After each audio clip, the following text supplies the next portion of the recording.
جب میں مر جاؤں گا تو مجھے کوئی فکر نہیں ہوگی اور نہ ہی اپنے بے جان جسم کی کوئی پرواہ ہوگی، کیونکہ میرے مسلمان بھائی وہ سب کچھ کریں گے جو ضروری ہے، یعنی وہ میرے کپڑے اتار دیں گے، مجھے غسل دیں گے، مجھے کفن میں لپیٹیں گے، مجھے میرے گھر سے نکالیں گے اور مجھے میرے نئے مسکن قبر تک لے جائیں گے۔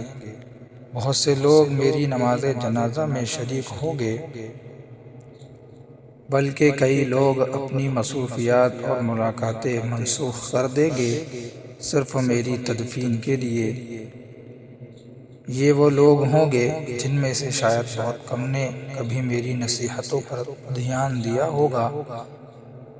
پھر میری چیزیں ختم کر دی جائیں گی، میری چابیاں، میری کتابیں، میرا بیگ، میرے جوتے، میرے کپڑے، اور اگر میرے اہل خانہ نیک ہوں گے تو وہ ان چیزوں کو صدقہ کر دیں گے تاکہ وہ مجھے فائدہ دے سکے۔ یقین رکھے کہ دنیا مجھ پر نہیں روئے گی، دنیا کا نظام نہیں رکے گا، معیشت چلتی رہے گی اور میری جگہ کسی اور کو نوکری مل جائے گی۔ میرا مال ورثہ کو منتقل ہو جائے گا، جبکہ ان سب چیزوں کا حساب مجھ سے لیا جائے گا، تھوڑے کا بھی، زیادہ کا بھی، ذرہ ذرہ کا بھی، اور موت کے وقت سب سے پہلے جو چیز مجھ سے چھین لی جائے گی وہ میرا نام ہوگا۔ جب میں مر جاؤں گا تو لوگ کہیں گے جنازہ کہاں ہے، اور میرا نام نہیں پکاریں گے۔ جب وہ میری نماز جنازہ پڑھیں گے تو کہیں گے جنازہ لاؤ، اور میرا نام نہیں پکاریں گے۔ جب وہ مجھے دفن کر دیں گے تو کہیں گے میت کو قریب کرو، اور میرا نام نہیں پکاریں گے۔ لہذا مجھے میرے نسب، میری قومیت، میرے عہدے اور میری شہرت پر کوئی غرور نہیں ہونا چاہیے۔ یہ دنیا کتنی حقیر ہے اور وہ حقیقت کتنی عظیم ہے جس کی طرف ہم بڑھ رہے ہیں۔ لہذا ایسے زندہ انسان، جان لو کہ تم پر تین طرح کا غم کیا جائے گا۔ ایک، وہ لوگ جو تمہیں سرسری جانتے ہیں کہیں گے بیچارہ۔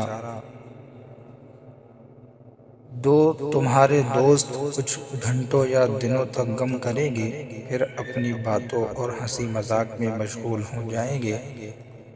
تین، گہرا غم تمہارے گھر والوں کو ہوگا جو ایک ہفتہ، 2 ہفتے، 1 ماہ، 2 ماہ یا 1 سال تک رہے گا، پھر وہ تمہیں یادوں کے گوشے میں ڈال دیں گے۔ تمہاری کہانی دنیا والوں کے لیے ختم ہو جائے گی اور تمہاری اصل کہانی شروع ہو جائے گی۔ تم سے چھن جائے گا حسن، دولت، صحت، اولاد۔ تم گھر، محلات اور بیوی کو چھوڑ دو گے اور تمہارے ساتھ صرف تمہارے اعمال رہ جائیں گے، اور یہی حقیقی زندگی کی شروعات ہوگی۔ سوال یہ ہے، آج سے اپنی قبر اور آخرت کے لیے کیا تیار کیا؟ یہ حقیقت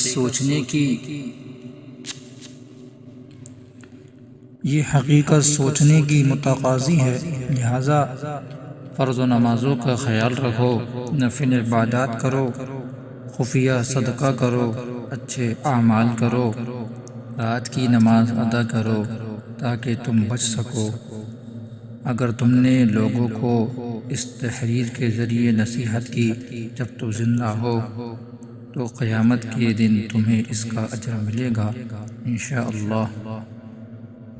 اور نصیحت کرتے رہو، کیونکہ نصیحت مومنوں کو فائدہ دیتی ہے۔